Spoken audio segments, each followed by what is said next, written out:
없이 현명한 선택을 하고 싶으시다면 황금나침반의 문을 두드려 주시기 바랍니다. 의뢰인 예상을 만나보겠습니다. 대어를 낚는 것보다 힘든 게 평생의 낚시 친구를 얻는 일이라던데 와, 이거다, 이거. 척하면 척, 역할 분담도 확실하고 와, 맥이다. 별말 없이 손발이 맞는 걸 보니 다정한 부자 관계가 틀림없어 보입니다. 그런데 세상 살면서 이런 여유가 있어야 된다니까. 그러니까 표정이 스마트폰이 재밌냐? 그냥 본 거지.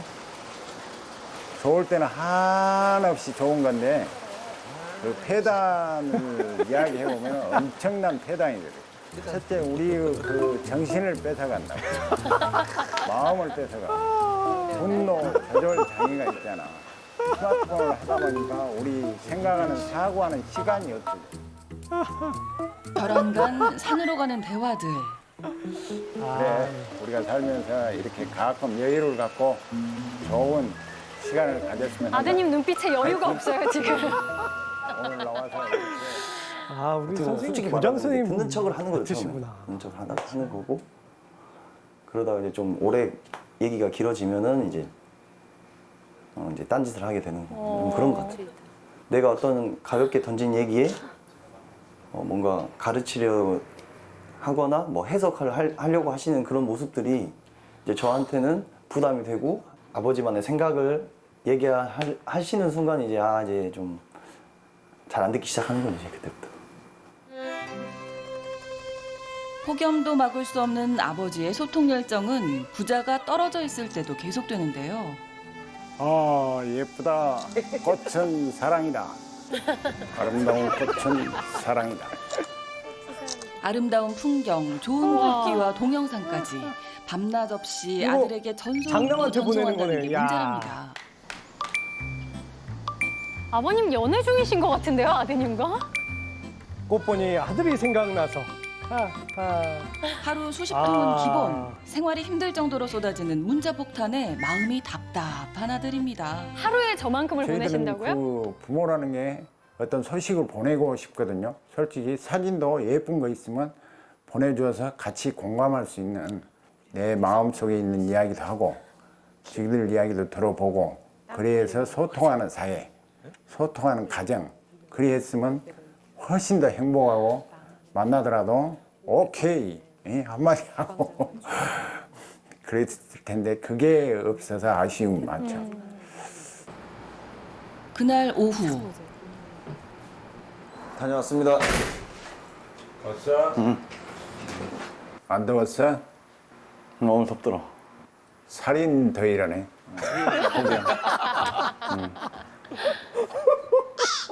아버님 저 대화 준비하셨을 것 같아요. 무슨 살이지?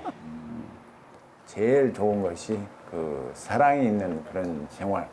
가장 좋은 단어고 필요한 우리 사람에게 단어인데 그 사랑이라는 두 글자를 잘 안 쓴다. 특히 우리 대한민국 사람은 별로 마음에 안 와닿지.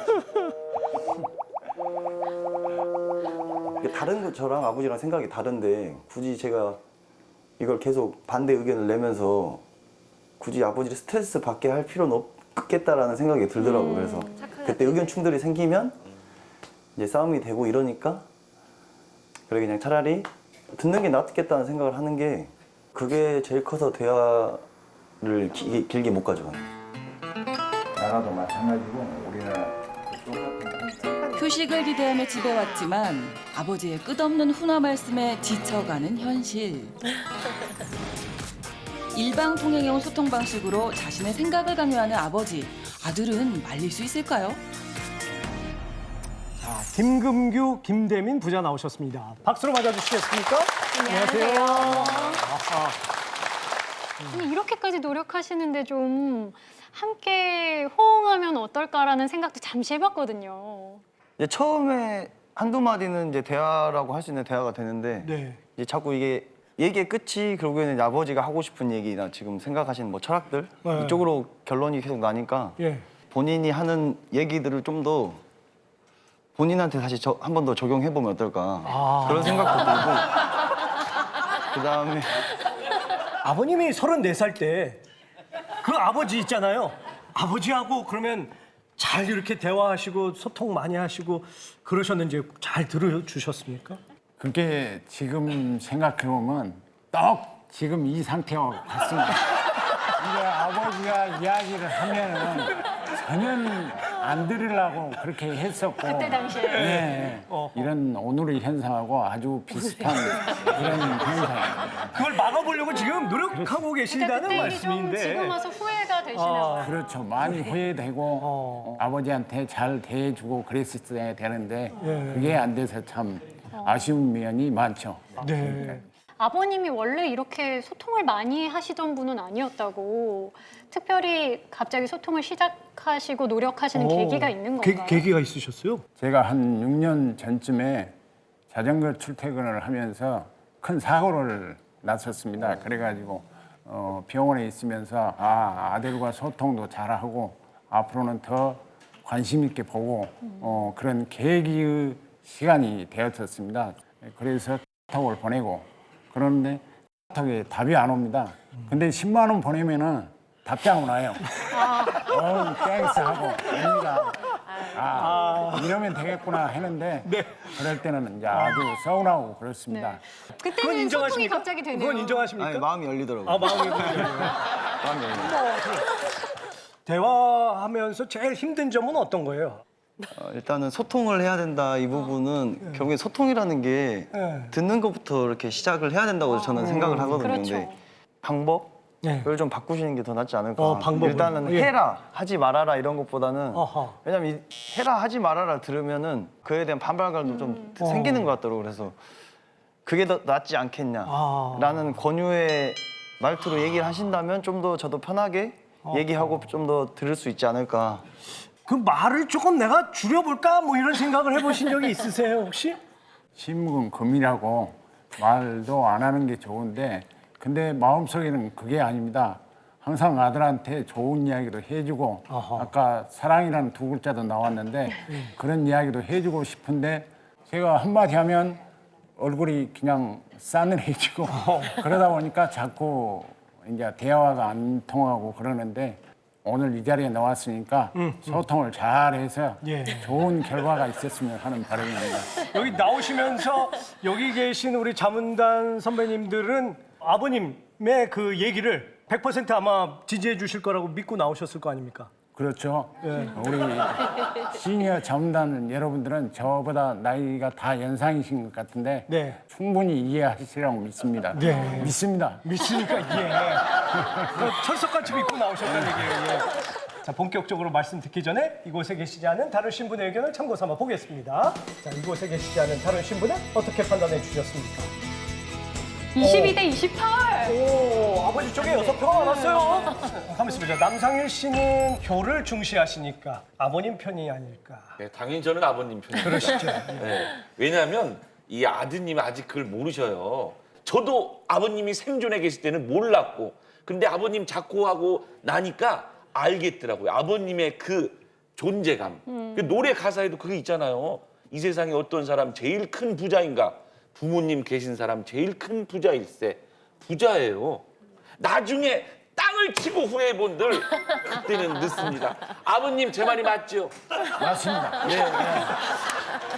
남상일 씨가 지금까지 중에 표정 가장 많으세요. 아버지!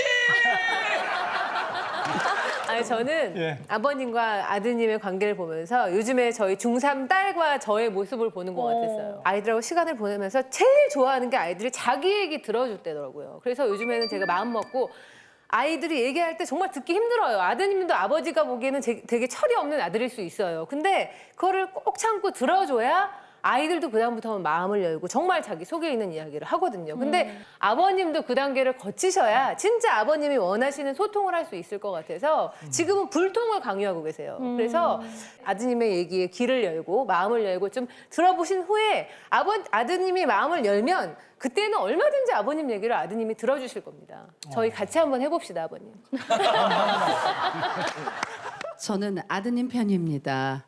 저희 가정의 예를 들자면 저희 남편이 이렇게 새벽마다 산을 가는데 산에 갔다 오면서 그 아들의 그 출근길을 알아요. 그래서 지하철 그 표 내고 들어가는 거기 어느 날 서서 아들이 이렇게 딱 지나갈 때 되면 악수 한번 해주고 오늘도 수고해라 어이구야. 이러고 와요. 어머나. 그래서 제가 그걸 듣고 소름이 쫙 끼쳤어요.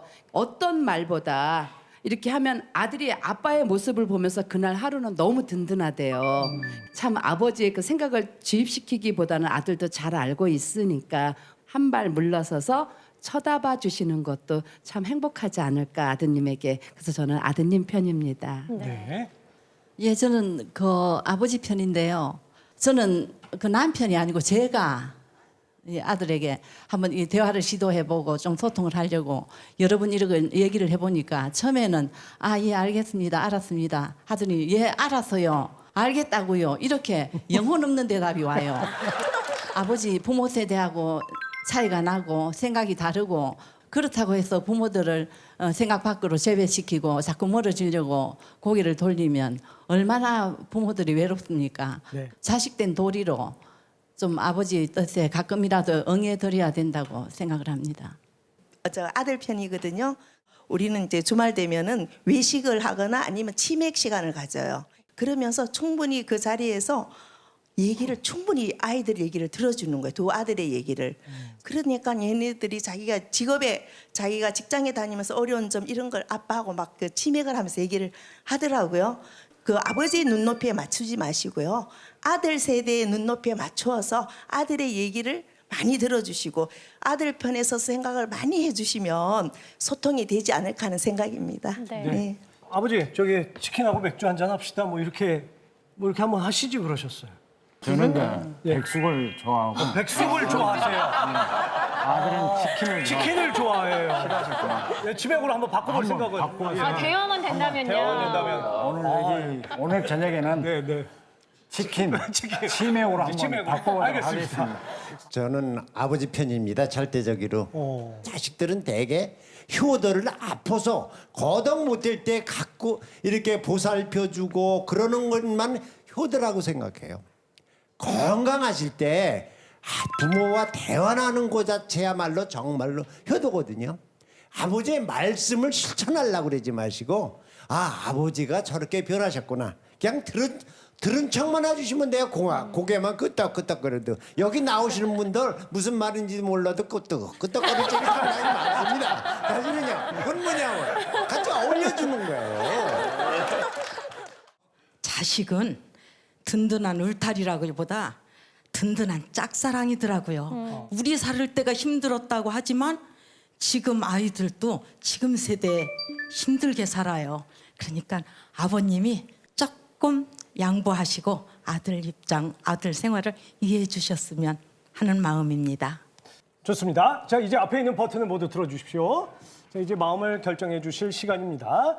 하나, 둘, 셋 눌러주세요. 자식들은 귀로 배우는 게 아니라 눈으로 배우는 겁니다. 아버지가 관심이 있다는 거는 예. 자식을 그만큼 사랑한다는 거예요. 너무 일방통행으로 그렇게 강요만 하시지 말고 아들의 의사도 좀 존중하는, 좀 자제해 주실 것을 좀 이렇게 당부드리고 싶습니다. 자, 그러면은 어떤 결과가 나왔는지 볼까요? 최종 결과 확인합니다. 소통을 강요하는 아버지를 말려주세요. 사전투표는 22대 28로 아버지를 지지하는 분이 6분 더 많았습니다. 이곳에 계신 분들은 어떻게 판단해 주셨습니까? 성분이 79! 야, 이거 역전이네요. 53대 47입니다.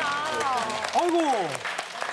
강요라는 두 글자가 저를 지게 만드는 것 같은데 우리 아들 의견을 존중을 해서 청유하고 권유하는 그런 대화 그렇게 소통하도록 노력하겠습니다. 감사합니다. 자, 두 분 건강하고 행복하시라고 박수 보내주세요. 고맙습니다. 고맙습니다. 네, 감사합니다.